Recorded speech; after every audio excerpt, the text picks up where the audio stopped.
All right, Brett, we are live. Hello, everybody. Welcome to another edition of the Coach's Corner on the Fitter and Faster platform. I'm your host, as always, Mike Murray. Today, we're thrilled to introduce you all to one of our own family members here at Fitter and Faster, Director of Clinicians, Coach Brett Hawke. What's up, Brett? What's up, Mike? How's everybody? Thanks for having me. Appreciate it. Before we get started with Brett, I want to remind our viewers that they're welcome to ask any questions by using the chat box on the right-hand side of the screen. If we have time at the end of the show, we'll try to get to some of these questions. And I want to point out that if we have any spammers on there, we will remove you immediately. And with that, it's my pleasure to welcome you, Brett. As an athlete, Brett qualified to represent his native Australia in 2 Olympic Games in 2000 and 2004. And was a mainstay on the Australian national team from 1995 to 2006. In the semifinals of the 2004 50-meter freestyle in Athens, Brett set the then Australian national record in the 50 free at a still very fast 22.0. That's a great swim, brother. That is good. As a collegian, Brett was a 17-time NCAA All-American while swimming for Coach David Marsh at Auburn University from 1996 to 99. Where he won 9 individual NCAA titles and helped lead Auburn to 2 NCAA championships. In 2006, Brett returned to Auburn, where he'd spend the next 12 years as an assistant coach and eventually as the head coach of the program. In 2009, Brett and Richard Quick received the College Swim Coaches of America Coach of the Year award after leading Auburn to a national title.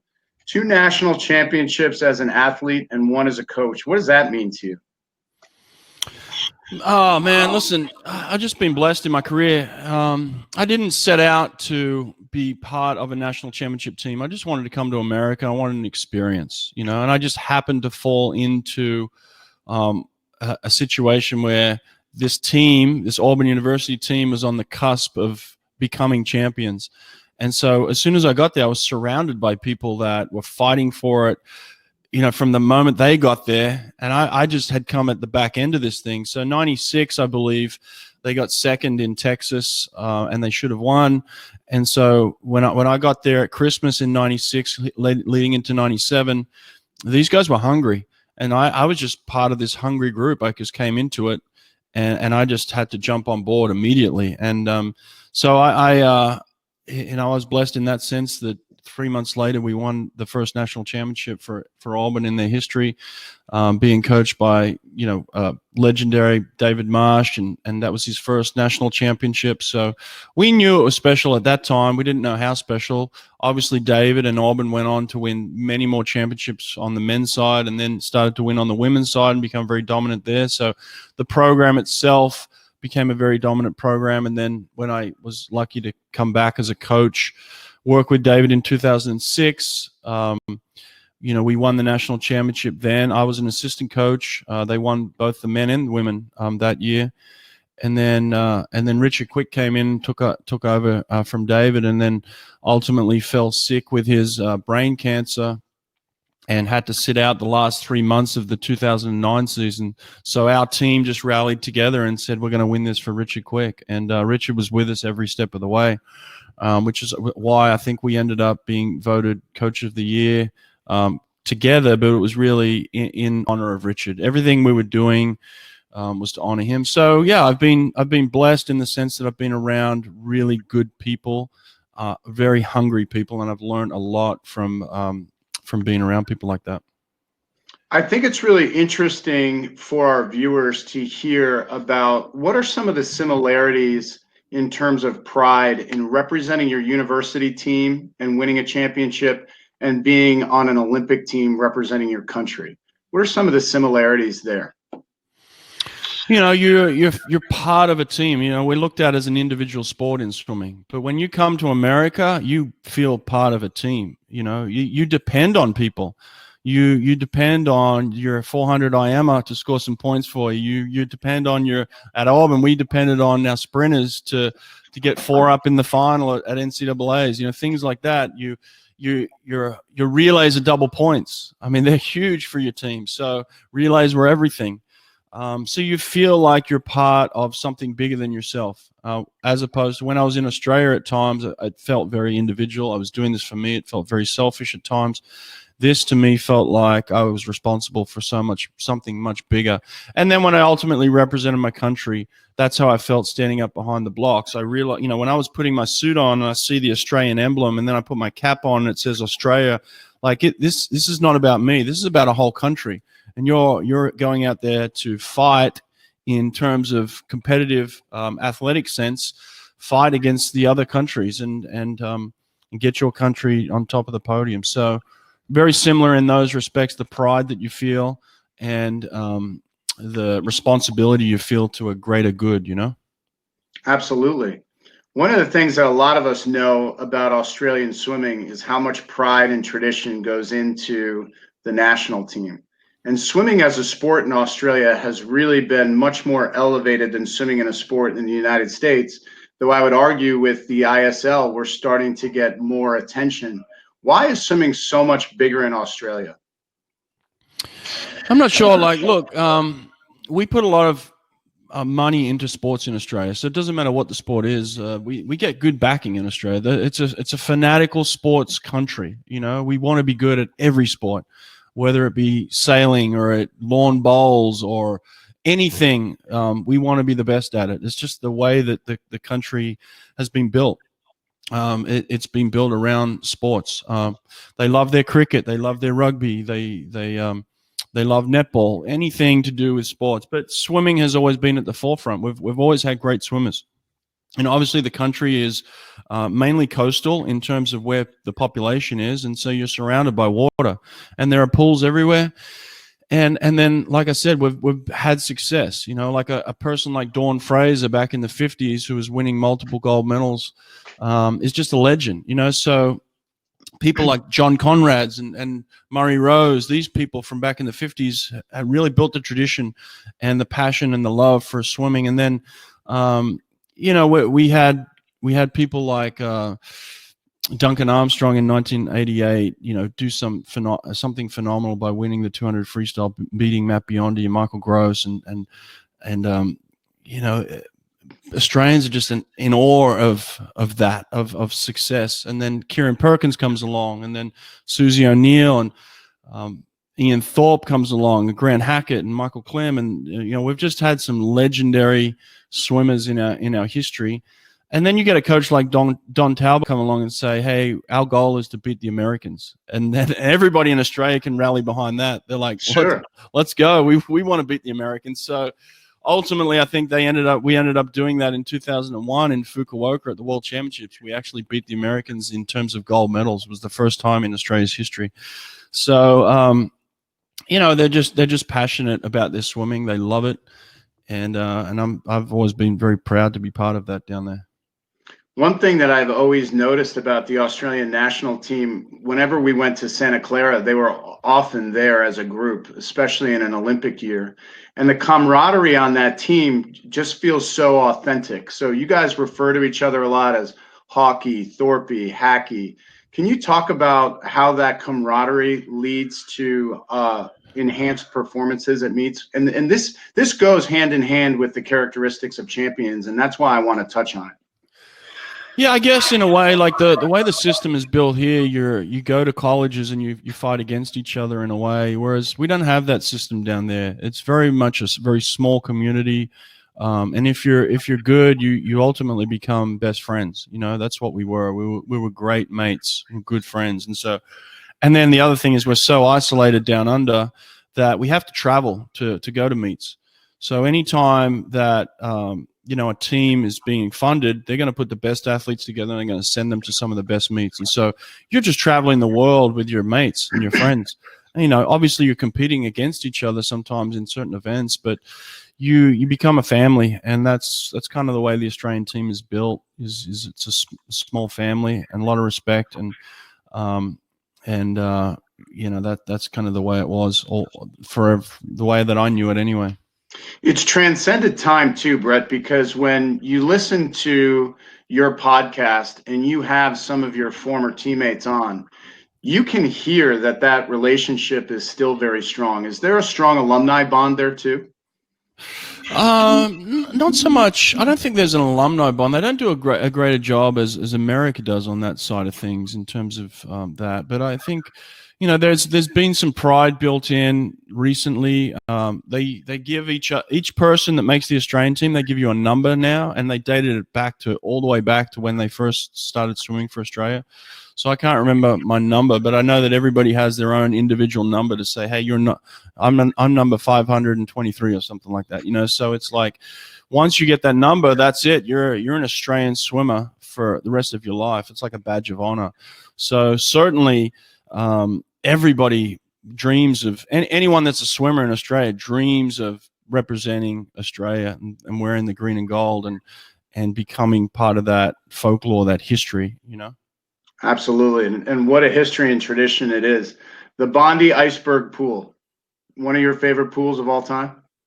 It's an incredible venue. Yeah, it's right on the water. When the waves are big, the waves come straight over the top, and while you're swimming, they can smash you up against the wall. It's freezing cold in the winter. They call it the icebergs because it's not heated; it's freezing. So it's an incredible venue. I don't know who came up with the concept, but they did a fantastic job. It's truly a beautiful venue. There's three things I know about you, Brett. One is you're a savage for fitness. You find time to work out whenever you're traveling, wherever you are. You love a nice UFC matchup, and you can eat, brother. So talk to us really quickly as we think of characteristics of champions, because you're a champion in and of yourself. Why is fitness so important to your daily routine? I've always just wanted to be an example as a coach. I never wanted to fall into the trappings of being lazy and undisciplined. Discipline was part of my swimming. And so I looked at my coaches, the ones that I had, I looked at them as disciplined people too. So I wanted to continue that discipline. If I want to mirror what I expect out of my athletes in a way. Now, I'm certainly not going to be as fit as an Olympic athlete by any means, but I think it's important for us as coaches to be healthy in the mind, healthy in the body. And listen, I've gone through periods when I was the head coach at Auburn where every second of my time was being sucked away and my health slid, and the way that I was treating my body and looking after my body, it became very much secondary to what else was going on. And I wasn't my healthiest. I wasn't my healthiest physically or mentally. And so I've just felt like I needed to get back to that, to be like, look, I'm 45 years old now. I'm not getting any younger, and things are starting to hurt, and it's harder to get out of bed in the morning. But I've always just wanted to keep that discipline of staying in shape. So I love that. But you're right, I love food. Everywhere I go, we travel the world as swim coaches sometimes, and you get to eat some of the most amazing food from all over the world. And so I've always tried to stick to that philosophy too, of like whatever's put in front of me, you have to eat it, no matter where you are. I'm not a picky eater. I think my parents instilled that in me. It was like, hey, if I put it on your plate, I've prepared it, you better eat it. So I've always been of that elk, but so I love food and I love good food, but then I think it's important to exercise it off at the same time, Did I see you cooking elk meat? Yeah, man, I love elk. Yeah, I really do like elk. Yeah, it's so delicious and tasty and healthy, and it just has a different taste to it than beef. Beef does kind of weigh you down. It's heavy, it's fatty. The elk is lean and light and so rich in iron. And yeah, you don't have to eat a lot. Even if you're not big on meat, the elk meat comes in small steaks, and man, you get a power punch out of those things. Absolutely. As a competitor who competed at the highest level in our sport, you see some of that commonality in the way that UFC fighters prepare. Is that what gets you interested in that? I'm interested in the one-on-one combat. I'm interested in man-on-man type stuff, or it could be woman-on-woman, where they're staring at each other, either at a press conference, and there's body language going on, and there's mental games being played. And then the physical combat, when they're standing across from each other in the cage, and that cage door locks, and then you have to go out and utilize your skills to the highest level under enormous pressure of the world watching you and stands full. How do you respond in those situations? And look, I'll tell you, in some respect, I felt very similar in when I was at the Olympics in 2000 and 2004, I swam the shortest race. I swam the 50 freestyle. I had fractions of seconds to make decisions and to utilize my skills effectively in an environment where everybody's watching. So it fascinates me. And I don't think I got the best out of myself either time. Even though I broke the Australian record in Athens at the Olympics and swam the fastest I've ever swum, I still don't think I tapped into everything that I was capable of at that Olympics. And we can kind of go into that a little bit, if kind of things that I've learned. But certainly the UFC interests me in that respect, because you're fighting for your life at times, so it's very, very interesting to me. A lot of similarities in my mind with the 50 freestyle and maybe the ready room. And in Australia, I think they call it marshalling. Was there a lot of that going on back when you swam? Yes, absolutely. And I'll tell you what, that when I turned up to the Olympics in 2000, it was the first time in my life that I'd ever been in the room with all the best swimmers in the world. I had been in a room with Alexander Popov or Michael Klim or whoever it might be, singly, as an individual. But I'd never been in a room collectively with the best swimmers in the world. And when you make the semifinal at the Olympics, or even the final where it's top 16 or top 8, when you walk into a room, let's say, of the 16 fastest swimmers in the world, and they're all there, nobody's missing, at an Olympic Games. Now, at a World Championship, it might be different. Someone might decide to have that year off, but nobody takes the Olympic year off. So when you walk in and you see all these people now are in the same room, finally together, the first time in your history, it's intimidating, man. And that's when it really hits you. Like, wow, I've been thinking about this. I've been dreaming about this, but I've been dreaming about racing that guy and that guy and that guy individually. Now they're all here. I've got to figure out how to beat them all. So there's a lot of gamesmanship. And then you're seeing how people in and of themselves react in that situation. I'll tell you a story at the 2000 Olympics in the prelims. Okay, there's I think there was like 17 heats or something like that. So it took them forever to get through the heats. So I think the heat started. Let's say the heat started at 10 o'clock in the morning for the 50 free. I didn't race my heat until 11:15. So these 50 freestyles are just going and going and going and going, and I was in the last heat. And the night before, Peter Van den Hoogenband had won the 100 freestyle and broken the world record. He went 47.8 and just obliterated the world record. And he's in my heat. We're in heat 27 or whatever it is. And I'm in a heat with Alexander Popov. So I knew I had two of the best swimmers in the world, but this guy had just broken the world record the night before. And there was talk around the pool deck that Peter was going to pull out because the 50 wasn't his event. It was all he cared about was the 100 and the 200. The 50 he just really didn't care about. And because he'd broken the world record the night before, a lot of people saying he just wasn't going to show up. So we get to the ready room and everybody's there except Peter. And there's probably about 5 heats in front of us. And as the heats go down, you have to move chairs. So you move chairs down to the next one.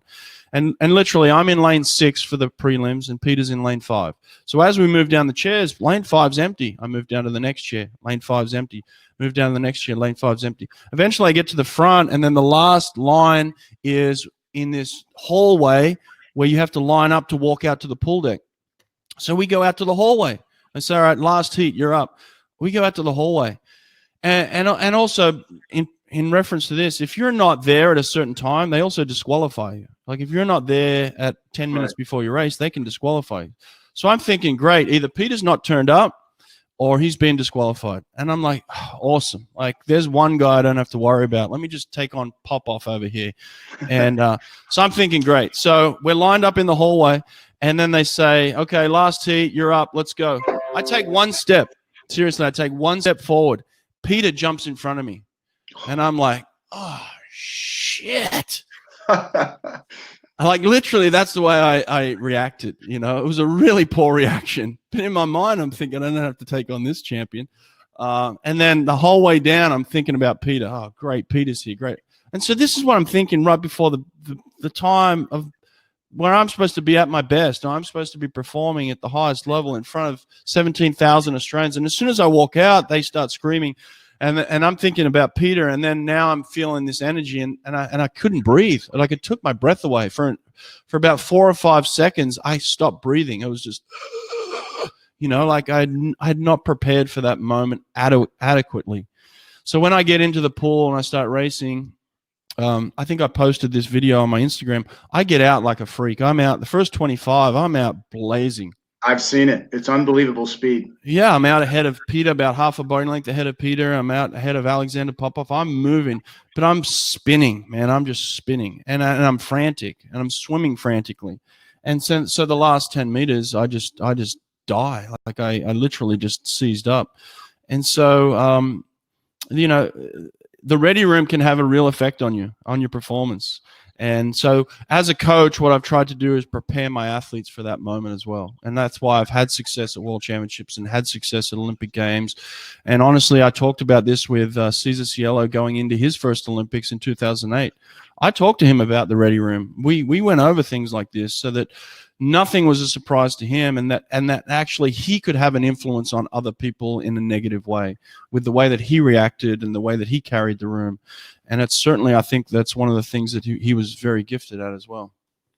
There's no doubt about that moment. And you talked about walking out in Sydney on home soil. That was the largest crowd to ever attend a swim meet at the time. Yeah, I mean, it's huge. They built a stand that was temporary, but they built it just for the Sydney Olympics. And then after the Olympics, they pulled the stand down and covered it over. But it was, 17,000 people at that Olympic Games. And I'll tell you what, it was breathtaking. It really was. Like I said, it took my breath away when I came out. Now, you've had unbelievable success with your podcast, Inside with Brett Hawke. It's playing in my car constantly. It gave me a lot of great ideas for this.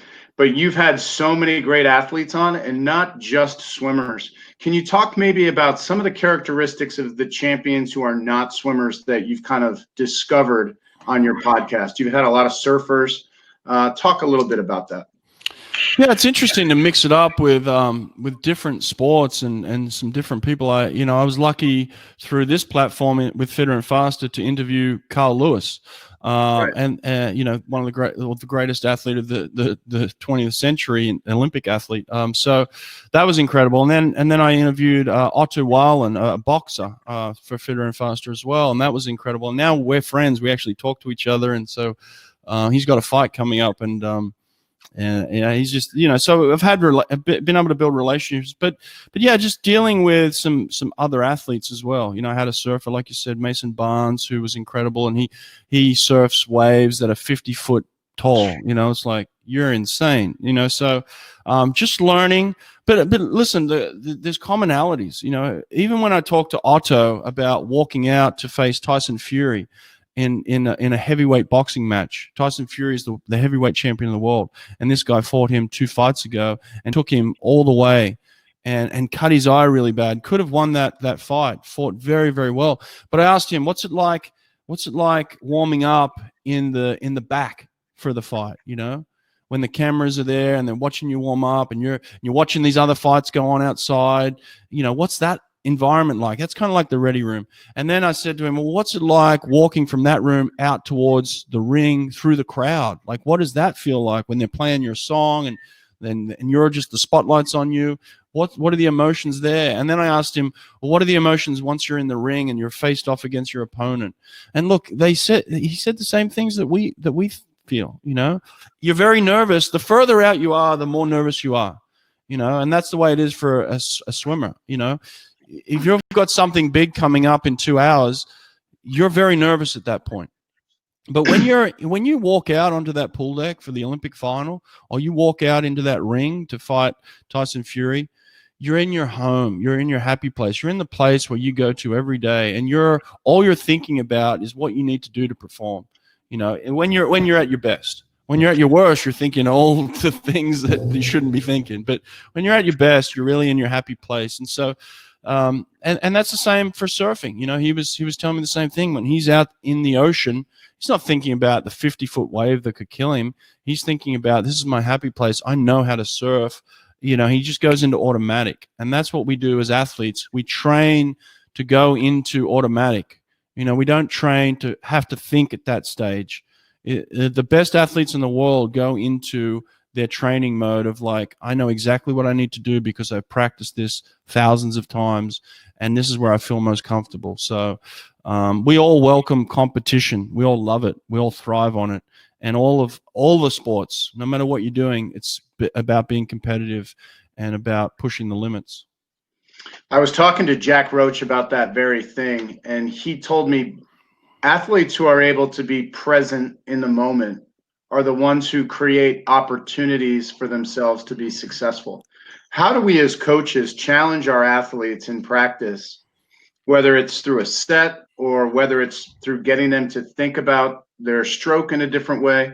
What are some of the things that you've done in your career as a coach to challenge athletes to learn how to get to that place? I always try to do this. I always try to take athletes out of their comfort zone. I don't want them to be too comfortable. I don't want things to be too predictable. I think when things are predictable, you go into this place where you're comfortable and secure. You know, you're not going to go into a competition feeling secure when you're up against the best swimmers in the state or the best swimmers in the country at a national championships, or you walk into Olympic trials for the first time. You're going to feel really insecure no matter how much work you've done. So you've got to find ways that you can build in some of that in your training and challenge the athletes to get them out of their comfort zone. And that's what the best coaches do. We all do it, you know, and we all have different ways of doing it. I was doing it a different way than Greg Troy at Florida, but we were competitors, you know, and we were both having success doing it different ways. And so there's no singular one way of doing that, but all the best coaches get their athletes out of their comfort zone and challenge them and then put them in a position where they can perform later on. I want to read you some names here because that Australian team in 2000, arguably one of the best swim teams ever. Thorpe, Perkins, Hackett, Klim, Hawke, Hugel, Watson, Welsh. I mean, they all won. All those guys won medals. And when you think about being in a group like that, especially when you look at Kieran Perkins, a Grant Hackett, a Michael Klim, and a Thorpe, do they thrive on each other's competitiveness? Yes, they do. I mean, I think they all made each other better for sure. You know, there were moments in training camp. I talked about this with Thorpe on the podcast. When I talked to Thorpe, I said there was a moment in the lead up to Sydney. We were training in Melbourne, and Thorpe just had a little Speedo on, training suit, and he pushed a 146 200 freestyle. You know, Unreal. You know, when you see that in practice, you're like, well, wow, I got to raise my game. You know, like you're not thinking, especially competitors, you're not thinking to yourself, I can't do that. You're thinking, how can I raise my game? What can I do? You know, so that's what they did. They were always trying to one up each other with whatever it was. They were highly competitive. But at the end of the day, they shook hands, but they made each other better for sure. And we're very lucky to be in a situation where I was around athletes like that. You know, I think anybody that was on a team with Michael Phelps in 08 or 12 sure. or 16 will probably say the same things later on down the road. Like, wow, we were very lucky to be part of, you know, teams with him and Lochte and, you know, all the other great American athletes. You know, we had some incredible teams at that time too. But the Australian team in 2000, 2004 was as good as anything for sure. I watched Michael Klim during that relay on YouTube the other day, and I was thinking to myself in my coach mode, man, I want a guy like that on my team. You know, so part of the characteristics of being a champion, I think we have to talk about how important it is to be a great teammate in that sense.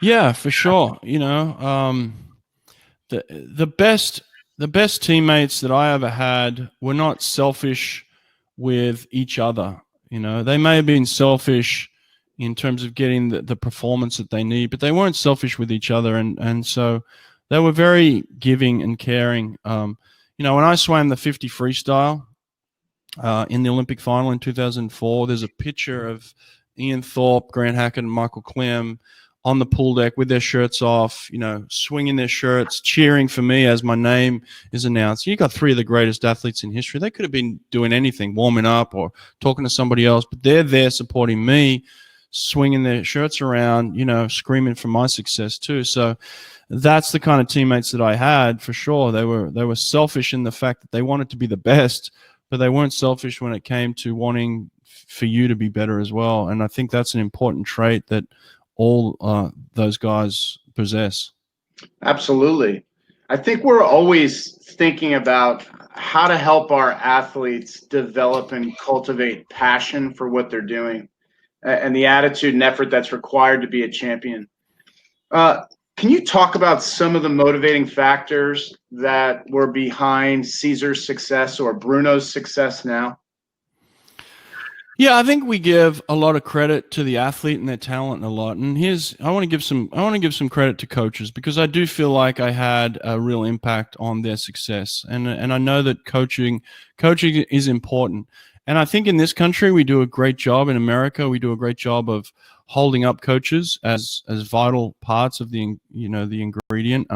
When you watch Sports Center, they interview the top basketball coaches, and they let them speak. They don't just go to the best athletes. They listen to Popovich, who's Yep. revered. You had on Abanchek just recently, one of the greatest coaches in history. I think as coaches we do have influence, right? And I certainly had influence on Cesar's success, and I had influence on all the athletes that I've had in that sense. But to their credit, the ones that do the best, for sure, are the ones that do buy in to what the coach is selling, But they also ask questions as well. They don't just blindly do whatever somebody tells them to do. They ask questions. They're inquisitive, and they're always exploring. And they're always challenging the coach too to be better. Like those athletes challenge me to be better every day. But then when it came down to, hey, this is what we need to do, then they bought in, so there's a buy-in, there's a relationship there. And that's what the best athletes I've found have always done. When I've presented something to them, it didn't matter how difficult it seemed or how impossible it seemed. They said, if you want me to do that, I believe you believe I can do it. I'm going to get it done, and they would do it. There's no questions asked in that sense, but then if they had questions on why we were doing something, they would ask it, and I'd tell them, and then they'd say, okay, let's go. If you think that that's what I need, I'm going to do it. So there's definitely that, I think, and that can be overlooked sometimes. The coach-athlete relationship is a huge part of the equation in terms of the success of the athletes, Absolutely. Do you think that those characteristics are inherent? Can they be learned? Can they be taught? Oh, for sure. I think when it comes to Olympic champions, and I've interviewed a lot of Olympic champions, they're special in the sense of the way that they look at things. And this is part of my analysis in myself. Why didn't I ever become Olympic champion? And I've started to ask these questions more of myself, because it used to be a simple answer to me is like, I'm not talented enough, or I don't possess the skills that they possess. It's easy. They're the easy answers. But I think mentally I've started to ask questions of myself. All right, what was I doing mentally that wasn't at their level? Because I think that's also a factor as well.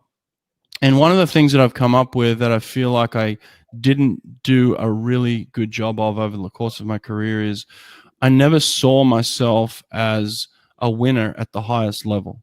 Every level that I got to in my swimming, I always felt that there was somebody better than me, and I always gave them credit for being better than me. I never looked at the next level and said, I am the best and I will win. And I know that when I talk to these champions, that's the way they think. They think like that, like I'm the best and I'm going to win this. And I never fully embraced that. When I missed the Olympic team in 96 by 3/100ths of a second, I missed the Olympic team, and I ended up sitting at home watching the Olympics. And I realized to myself, I could have been there if I just had a different mentality. My mentality was, I hope I can I hope I'm good enough to go to the Olympics. So I was relying on hope. And then I had a change in my attitude. And then the next time the Olympics came around, I said, I'm going to the Olympics. But what I didn't adjust is I'm going to the Olympics to win. What I adjusted was I'm going to the Olympics. So I made that adjustment and I made the Olympic team. But then when I got to the Olympics, I wasn't prepared to win. And so I got beat. So then the next time I went, I thought to myself, and I didn't make the final in 2000. I made the semifinal. So my next goal was I'm going to make the final. So what happened? I made the final. But I didn't adjust my mentality to think I'm going to Athens to win because I'm the best. And so I found that I never adjusted my mentality, and I could have done that. And maybe I could have given myself a chance, but I never really gave myself a chance to be a champion at the highest level. And these guys do. They certainly do that. They think like that, and that's the way they believe, and it devastates them. Like to them, when I talk to them about the silver medals that they won at the Olympics, they're humiliated by those, or they don't give them any. They're like, that was a failure to me. They only feel successful if they won because that's how they believed. And that's what I've learned over time. If you can change your thinking to believe that you're the best, you give yourself a much better chance to be the best. That's for sure. I know you and I had talked earlier this year about the documentary on ESPN, The Last Dance. Yeah.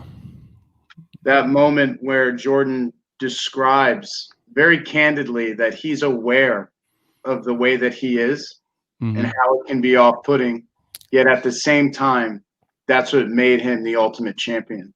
Did you see that type of personality in your career, whether it was one of these guys at Auburn or on the Olympic team for Australia?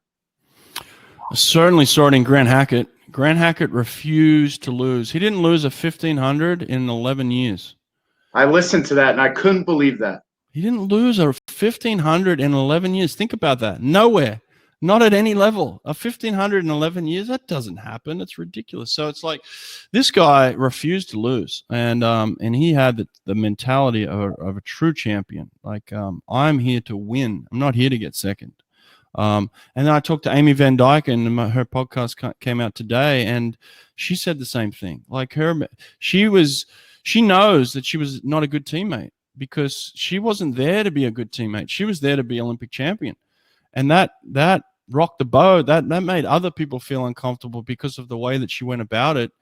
And she admits, like, I go back and talk to some of these girls that I had relationships with on the team, and I have to say sorry. But ultimately, she won 4 Olympic gold medals in '96. No one's beaten that. They've matched it, but they haven't beaten that in the history of swimming.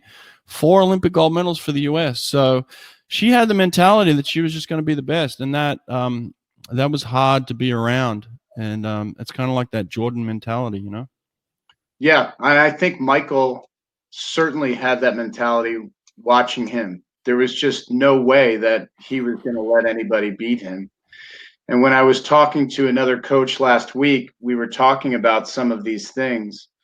And this coach said to me, Aaron Pearsall, Michael Phelps are able to make subtle changes inside of races like nobody else can do. And that characteristic, I think, is really important. Have you seen some of that with the athletes that you've coached at that high level? Yeah, for sure. I mean, I saw that in Ian Thorpe. Ian Thorpe had that ability to adapt to whatever was happening within the race. And you know, if Grant Hackett was on one day and he was feeling $1 million and Thorpe was a little bit off, Thorpe could still adjust to find a way to win. He was gifted in that sense, and he could always find a way to dig a little deeper and finish a little stronger, and very, very incredible. And you know, I had that obviously with Cesar Cielo. At one point, Cesar was very dominant, you know, and it didn't matter where he was or how he was feeling. I actually had a conversation with him at the first SEC championship. I coached him when I first started coaching him in 2000, and I started coaching him in 2006 in the summer, but the first SECs would have been 2007. And we trained him through the event. So we said, look, we're preparing for NCAAs. You're going to be tired. You're not shaving. You're going to be at a disadvantage. But I pulled him into a room right before the championship started, and I said to him, just one-on-one, me and him, no one else around. I said, I'm going to expect you to win here. And I need you to demand that of yourself. And what that is going to require is that you don't swim down to other people's level. And that's not taking anything away from them, but you're a better swimmer than them. You're a future Olympic champion. Do not swim down to their level because you feel tired or you have an excuse to come down to their level. Swim at the level that you expect of yourself, of a champion, and dominate them at, even when you're tired, even when you're unshaved, even when you're unprepared to be as fast as you possibly can. You're still better than them, and you still should dominate these races. And he had an incredible SECs because he went in with that mentality of, I'm not going to swim down to their level just because I have an excuse to, So that's what champions do really well as well, I feel, is that they can pull the most out of themselves at any point. I think arguably one of the greatest races ever is his performance of 20.9 in the 50 free. How perfect do you have to perform to travel at that velocity for 50 meters? That's a characteristic of being a champion. Yeah. Well, what he did well was maintain his speed, because in the 50, what it is who slows down the least. Like we're not accelerating all the way to the 50. We get to a point in the race, maybe the 25 or 30, where we're at full speed, we're at top speed, and all we can do at that stage is maintain or try not to slow down. So you'll see stroke rates drop. You'll see distance per stroke or distance per cycle will drop towards, from the 35 to the 15.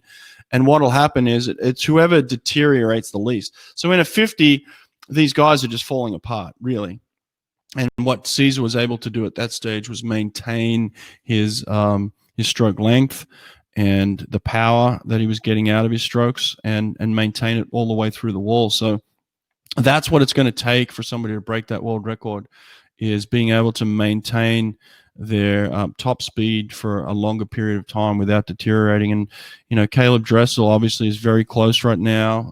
You have other swimmers, Florent Manadou from France, who's an Olympic champion in that event, Ben Proud. There are a number of guys around there, but it's really going to come down to who can maintain that velocity for the longest period. And ultimately, I think we all believe Caleb has the best chance right now, just from what we've seen in the past, from what he did at NCAAs when he went 17.6 in the 50, which was just mind-blowing, to all the way to what he did at the World Championships in 2019, winning, I think, 7 gold medals or whatever it was. So it's like he's right there. So it'll be interesting to see that finally get broken, I think. Talent is inevitably a characteristic of being a champion. But having talent obviously isn't the whole package. And we've talked a lot today about some of the different things that lead into that. How do you manage an athlete who knows they're very talented? And in my business, it's managing the parent who knows that their athlete is very talented. How do you manage egos? Because one of the things that I think is so important and a lot of times overlooked is your ego can get you in trouble in this sport in a hurry. So as a coach, how are you mentoring some of these great athletes? And, you've had a stable of such tremendous sprinters, and we most often see the ego in the sprint races. So how have you managed that over the years? I think I look at, I'm trying to distinguish between gains and losses, for me. It's like, okay, what are you gaining here? How is this making you better? It's okay to have an ego, and it's okay to skip practice, but what are you gaining from it? How is it making you better? And how are you ultimately going to become a champion? And that's what I try and evaluate, and try to get them to understand. And so one of the things that I tried to do with, and I've talked about this many times, I had Fred and Cesar in 2009. Cesar ended up winning the world title and Fred got second. So I coached both of them to first and second. But in the lead up to that, I asked them, because they were working against each other, I said, you're both hurting each other. Why don't we find a situation where we help each other, in the sense that you don't want Fred to win and Fred doesn't want you to win, but you both want to be the best. So why don't we find a way that we can work together so that you help Fred and he helps you, and then ultimately at the end, you guys just decide who's the best in the world, rather than hurting yourself and pulling yourself down to where everybody else is now competitive with you. And I don't know if you'd win or he'd win, or even if we'd end up on the podium that way. But if you work together, you can separate yourself from the pack, and no one's going to come close to you, which ultimately happened. Cesar ended up winning, and Fred got second at the World Championships, and then third was way back. They really distanced themselves at that point in time. So really, to me, it's about presenting them with, look, what do you want out of this, and how can we get the best out of it, and how can we work together with each other, and understanding that we all bring something that we can use the other person for. You know, Fred brought something that you can get out of him to make you better. And Cesar did that for Fred. So yeah, egos are tough, and managing those at times is tough. And especially when you have a team like you were trying to win a national championship with a team, let's say Cal or Texas men. You know, you have a look at some of those Texas teams where you have Joseph Schooling and you know, all the great athletes that Eddie had at the time, and the egos that he had must have been very difficult to manage. But that's what I try to do. I try to present them with gains and losses. What are we winning here? What are we losing? And what are we getting out of each relationship that can help us, you know? That 2017 Texas team, there were 6 guys who had NCAA A cuts who couldn't go to the meet. Mm-hmm. Yeah. Yeah. I mean, just unbelievable. Got to be a tough call to leave those guys back. I wouldn't want to be that. I know it. What do you think about, Brett, as far as helping these athletes learn patience with the process? It's such a overused term, but we can't ignore it because it's so important in the development of these athletes, from age grouper all the way to making your first national team.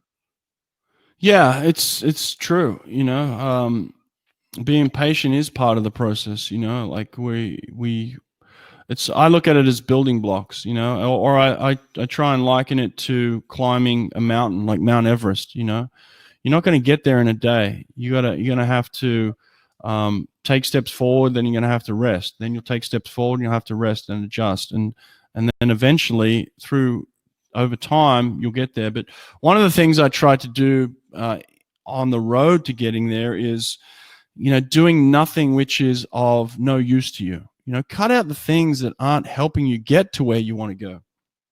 You know, and a lot of that could be, you know, we look at, let's say video games. A lot of us, you know, guys play video games. I don't think it's all bad, but I don't think it's all good either. You know, I think there are times where it's good to turn your brain off from swimming and not think swimming 24/7. But then there's that threshold where it's like, okay, I played video games for 8 hours and this is now hurting me, you know? So it's like, I try and look at all of that. And I don't think it's bad to miss a workout. You know, sometimes it's good to sleep in and say, I just can't make it to the next workout. I'm exhausted. And just, we're so used to saying, I have to swim 10 workouts a week. And if I don't, I've failed. Like, I've tried to change my thinking there and saying, well, okay, I'm trying to have a good week of work.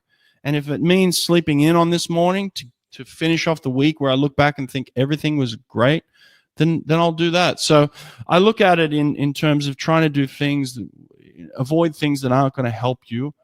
But that doesn't mean that all things are bad either, you know? So you understand what I mean by that?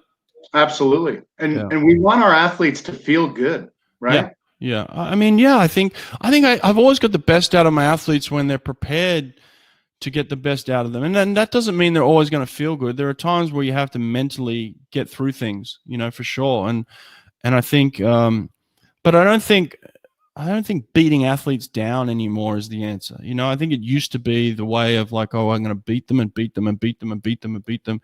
And then when they're completely wiped out, we'll rest, you know, and I don't believe in that, but I do believe that you've got to go through some mental hurdles in practice. There are going to be times where you want to quit, and you have to establish, is this the right time to push forward, or is this the right time to pull back?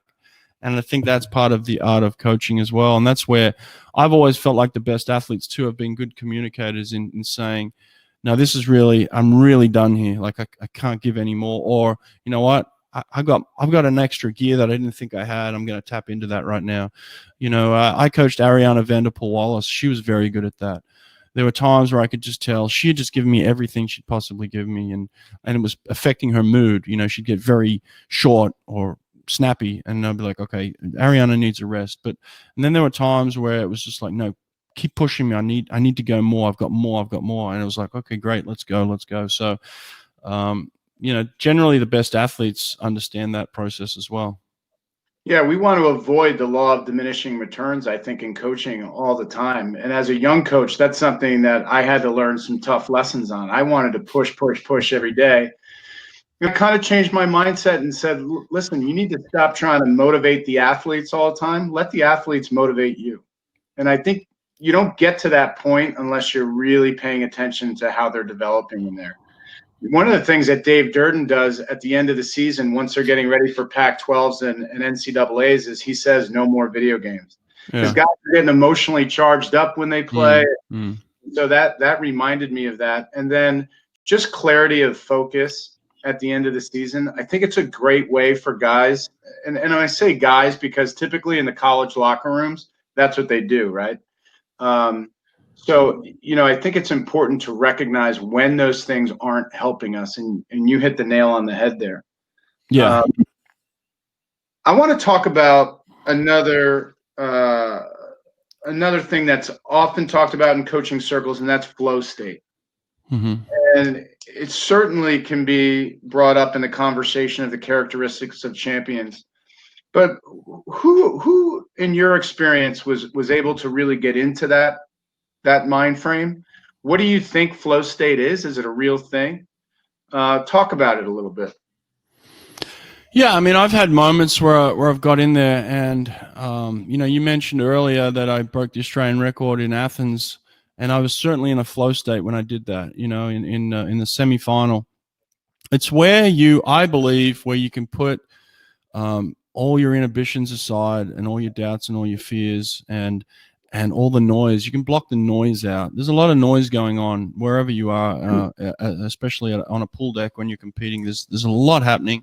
There's a lot to look at. There's a lot to take in. And I found that when you can just let that stuff just fade into, quiet noise into the background, it's still there, but it's not, I felt like when I was in the ready room, for that race in 2004, I felt like a bomb could have gone off, and I would have just kind of acknowledged it in the background, but then moved on to what I needed to do. So you're in that situation where things are flowing, as they say, and it's not difficult to react, and you go into kind of an automatic, and this is where training comes in. So the best athletes in the world, the ones that whether it be MMA, I watch MMA and I listen to them.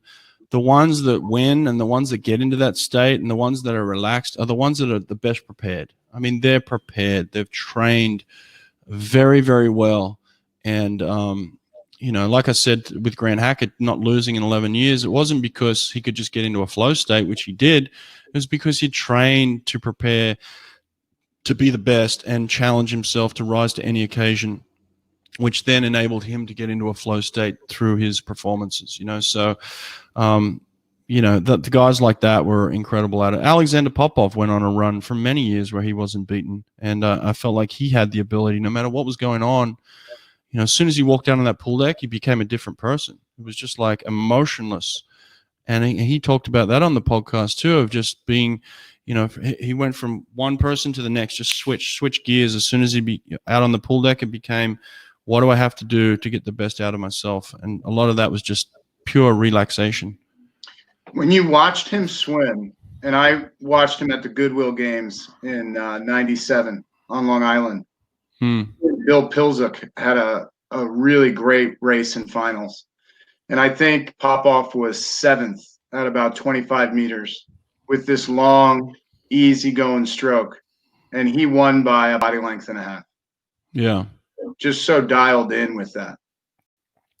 Yeah, well, when you listen to him on the podcast, it was all about his training. He did that in training time and time again. The things that you saw, the things that you see in a race. When you watch Michael Phelps, he's not doing them on race day. He's done them 100 times in practice with Bob Bowman, and so these things are practiced, and they're trained, and the best athletes have prepared themselves to just put themselves in a state where they can be, where they can respond, and those things happen because they've trained them to happen. Along this path to success, we're going to fail, and we're going to fail often. And I think part of the characteristics of being a champion is learning how to manage and control your emotional response to failure. What are some things that you've done as a coach to help the athletes get to that place? I try not to have all the answers for them at times. I try and allow them, and then when it's time to give them a piece of advice, I'm hoping they're ready to hear it, and that's not immediately sometimes. Sometimes it's just like, look, go away and think and feel, or go and cool down and allow those emotions to develop. It's not trying to have the answer for it straight away and expect them to just absorb that answer and move on. So sometimes it's just about letting them figure it out for themselves, and then being there to help them understand the answer that they've come up with. And I think that's what I've tried to do the best when I've been at my best, is allowing them to understand their disappointments. Why did that happen? Go away and analyze it, and then come back and we'll talk about it, and then try not to repeat it in the future. Right. As far as this level of athlete achieving the at the highest levels of the sport, in the Olympic Games, World Championships, what are you doing to help them learn goal setting? And for every athlete, goal setting is different. And I think a lot of times when we have age group coaches on the show, they have an idea of what goal setting is. What is goal setting like for the elite athlete? I don't like goal setting that is based around time. It's so easy to fall into the trap in swimming to say a goal is a time, when a goal should be a process to get to a time. The time is the end result, a means unto itself at the end, but how do you get there?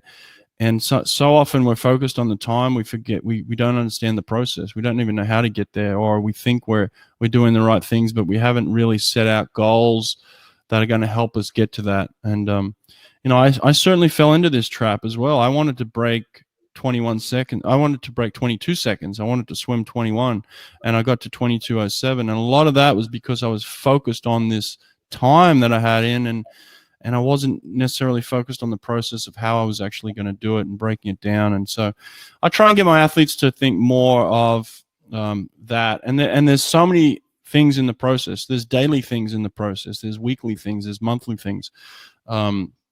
There's training goals. There's racing goals. There's dietary goals. There's there's psychological goals. There's recovery goals. How are you recovering? So there are so many goals that you can focus on that don't have much to do with time. So I would say, like, that should be the last thing you look at in a long list of goals that you should have. And once you take care of those things, the time is almost like, oh, of course I'm going to do that, because look at all the areas I've taken care of that I've hit. So if you can come up with a list of goals that are wide ranging, I think, and part of the process, I think you'll do a lot better over time. When you were a younger coach and you're learning to look for these things in your athletes, you were able to work with two of the best ever, David Marsh and Richard Quick. And I think a lot of us know a little of the story about you and David and your relationship over the years and how much you learned from him. What are some of the things that you learned from Richard Quick? Because you and I were talking before we started. We both have some experience with Richard. And I think this generation of coaches is really not familiar with what Richard did in his career and how successful he was as a coach. What did you learn from him? Yeah, Richard was incredible. I mean, I was just a young coach, but he had a lot of faith in me. He had a lot of belief in me, let's say. I might not have known everything, but he believed that I could learn it, or believed I could do it. And if I was he wanted you to be dedicated. He wanted you to be passionate for sure, but he allowed you to be. If he saw dedication and passion in you, then he allowed you to deliver that on the pool deck or be part of the process. So it wasn't like, here's a piece of paper, do what I say. It's like, let's go out to lunch and talk about how I can make you better, as a coach. Right. And so like he really got to know me, and then he allowed me to, once he understood my strengths and weaknesses, he would allow my strengths to come out and he would help develop my weaknesses, So, he was really into coach development. But he also challenged me to think the way he thought, which was be open-minded to everything. Yeah. He wasn't closed-minded. Like if there was no bad ideas. And one of the great lessons I learned from Richard too is that he said you can learn from everybody. We had a guy that would come in and prepare the pool for us before everybody else got there in the morning. He would get there at 4 a.m. He would turn the pumps on. He would clean the deck. He would take out the trash. And Richard made sure that we observed him and we thanked him and we valued him, because he said you can learn from everybody, and you can learn from the guy that's coming in to clean the pool before you get here to swim in the pool. And so one day, actually, he made the whole team get up at 4 a.m. and surprise Ken, who's the guy that looked after our pool. Surprise Ken, the whole team turned up and said, give us a job. Give us something that you do before we get here, and we can learn how the pool is ready for us when we get there. And so there was people taking out trash. There's people scrubbing the floors. There's people putting in chlorine into these 50-meter pools. And so, and it just took him by surprise. And he was so overwhelmed that somebody would take the time to get to know him and value him and understand how he's part of the process just as much as anybody else. That's what I learned from Richard. Richard, there was nobody below him. There was nobody above him. Everybody was part of the process that made him great. And everybody would say, Richard's amazing. And Richard would say, no, everybody around me is amazing. And I just utilize everybody. That's a valuable lesson right there. Oh, he had such a passion for the sport. And the passion for the sport that he had on the pool deck was infectious, and it was an energy that you could tap into. And he had a lot of ideas about how energy works, and it was pretty unique to see some of those things. Do you take that thought process with you to the pool deck when you're at practice? Or is there any key phrases or ideas that you're reminding yourself of before you get to the pool deck? Yeah, Richard was always very conscious about the energy that you'd bring onto the pool deck for sure. So if there was a time where I wasn't fully ready to provide energy, Richard would actually say, wait outside, or go and get yourself ready, or go back outside and change whatever's going on. And a lot of that maybe had to do with family matters or school matters, these athletes. And he would say the same thing to the athletes too. Like, if you're not ready to perform today, go out and spend some time preparing yourself to be ready, because when you walk through those doors, you need to leave everything else behind, and you need to be the energy that you want. Like every day to him was a chance to get better. Every workout was a chance to get better. So if you weren't utilizing that chance, you'd wasted time. You'd wasted a chance. So for him, it was so important that you were ready to be part of the energy that made everybody better that day. And so I certainly try and take that on board.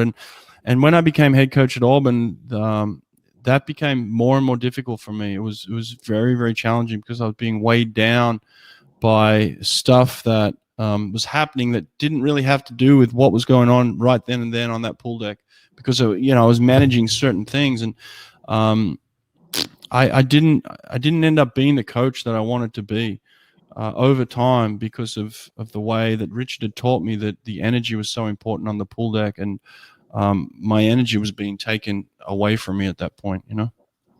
Talk about that a little bit, because it's so important for coaches to understand themselves and where they are in their mind frame. And so what are some things that you do now to remind yourself that, hey, look, like this isn't working, I might need to make a change? Yeah, it's an interesting conversation, you know. I think what we end up doing is we end up becoming comfortable, you know, and like it's like athletes. When you become comfortable, you don't grow, and as coaches, we end up with these routines that have been successful for us that we feel good with, so we just keep repeating them, you know, and we don't grow. And that's where Richard was so good, that he was always bringing in something new to challenge him. He was always bringing in a new person or a new idea, or he's always welcoming ideas, you know, to say, how can we learn something? He was reading books. He was handing off articles. He was, you know, passing on videos. He was always finding ways that we could challenge ourselves to get better. And sometimes those were unconventional ways. He never looked at something in order to cheat. He never did that. He was not a cheat. He was a person that wanted to be challenged. He was a person that wanted to use the universe and all its goodness to get better. And so he would always be looking for things, but never was he looking at ways to cut corners or cheat or beat somebody by doing something illegal. Never was he doing that. But and actually he was completely against that. But he was always looking at ways to find ways to get better, for sure. Biggest difference that somebody might not understand with coaching pros and coaching college athletes, because we're looking for those characteristics of champions in both aspects. But what's the biggest difference coaching pros and coaching the college swimmer? Well, you know, I think we can get caught up with the word pro, and this is where I tried to challenge my professional athletes in order to make that leap. As a college athlete, you're going to get things that are just handed to you and things that are done for you, and you kind of expect them to be done. Whereas a pro athlete, you're kind of on your own. Like, this is like, if you want to be the best, you're going to have to figure this out. No one's going to book your flight for you. No one's going to make your dinner for you. No one's going to really care even if you turn up to practice or not. You know, they're not taking role. And so in order to be a professional, it's kind of like you when you turn up to work, that no one's going to know whether you're there or not. If you're not there, they'll know for sure, you know, and they'll fire you immediately. So it's like, that's kind of, you know, way that I wanted them to embrace being professional, is that people just, if they expect you to be there. You're not there out of somebody demanding it, you know. And I think with college athletes at times, you know, you can kind of demand, hey, I need you to do this, this, and this, because you're getting a scholarship or you're part of a team. But once you become a professional athlete, you're on your own, and you better find ways to act accordingly, you know. What are you telling your athletes right now, Brett, about how to handle not knowing when we can really get back and compete? It's difficult. I'm trying not to be at 100%. You know, I'm trying to, let's say the normal expectation would be 8 workouts a week. Okay. I would say, hey, let's do 6 really good ones, because we don't need those other 2 right now. Because all they're going to do is end up burning you up a little bit. But let's stay in the best shape we can possibly be while still allowing ourselves the freedom to do other things. So if we want to stay up late one night and watch TV, okay, we don't have to get up at 5 a.m. the next morning. Okay, we can, but when we're at the pool, if we're swimming once a day, let's be the best we can possibly be for that moment in time. And then allow yourself to be normal as well, you know? And so I think that right now that there's a balance. It shouldn't be all in, but it shouldn't be all out either. You know, there should be a space to experience what is going on in the world right now, and maybe go surfing, maybe go ride a skateboard, maybe things that you don't normally do. Go ride a bike, go hang out with friends, whatever it is. But those workouts that you do need to be at, then be invested in them to get better for that 2 hours, you know, once a day. And I think if you can do that, there's a nice healthy balance physically and mentally. You're not going to destroy yourself physically or mentally, but you're certainly going to keep in enough shape where you feel like, hey, when things go back to normal, I'm ready to get straight back into that, you know? Yeah. One of the things that David Marsh said to me a couple of weeks ago, I asked him what he's working on. And he said, very simply, we're just swimming quietly. I'm Yeah. asking my athletes to swim quietly. And Yeah. that changed my mindset too a little bit, because as soon as we got access to pools, I'm like, here we go. We're pounding it out. And I pared that back a little bit. We did a little bit more technique work before we started Mm. getting in. And we've been swimming in the lake since May 25th. And I said to the kids, all right, we have pools. Do you want to still do open water? And every one of them said yes. Yeah. So who am I right now to take that away from them when that's something that's been super positive for them through this whole thing? Yeah.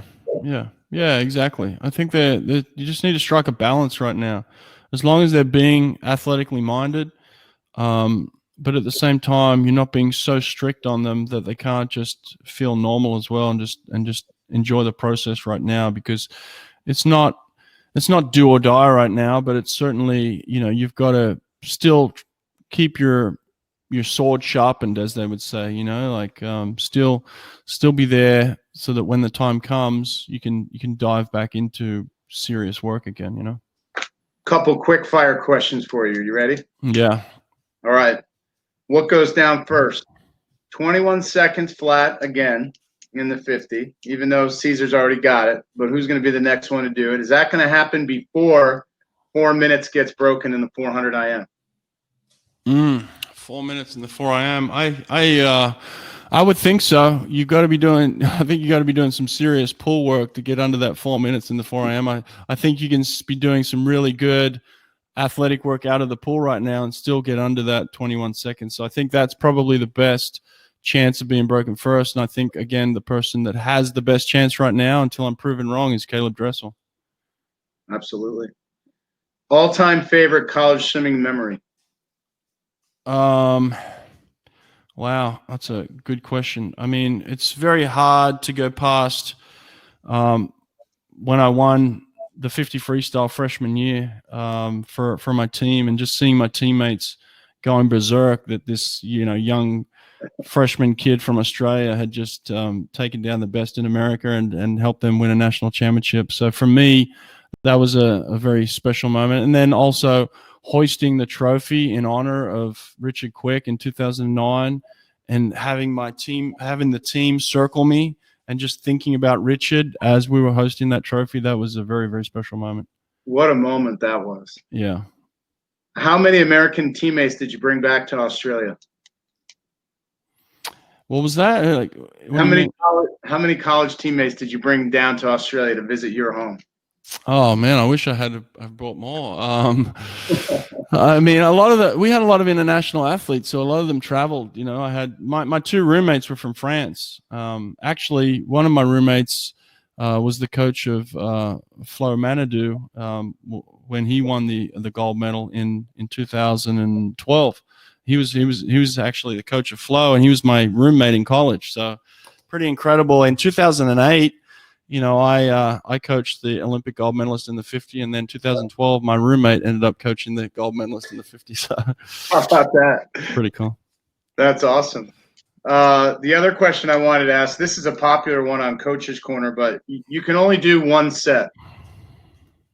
What set is it? My favorite set of all time, and I talk about this. I'm doing a podcast that I'll release later in the week with my coach that got me on the Australian team, and this was a set that he did, and I've repeated it throughout my career. Is we do a 25 front end from the block at 100 speed, then you do a 75 aerobic swimming with good technique, and then you take 20 seconds rest and you push a back end 50, and you have to hit the speed that you want to come home in your 100, and you do 6 rounds of that. I mean, I've done that for 20 years. It's been something that I've just been part of my program. Every swimmer I've ever coached knows that workout, so I love it. So it's just one that comes to mind immediately. Brett, we really appreciate your time today. This has been an awesome talk. We got into some really deep conversations, and I really appreciate it. So I look forward to catching up with you again soon. I'm going to have that podcast playing in my car all week as per usual, but thanks a lot for jumping on with me today. Thanks, man. I appreciate you having me. And everyone get out to a Fitter and Faster clinic. I want to see you soon. All right? Take care. Thanks a lot, Brett. And we'll see you guys next week on the Coach's Corner, and we'll let you know who's coming on. Thanks, man. Thanks.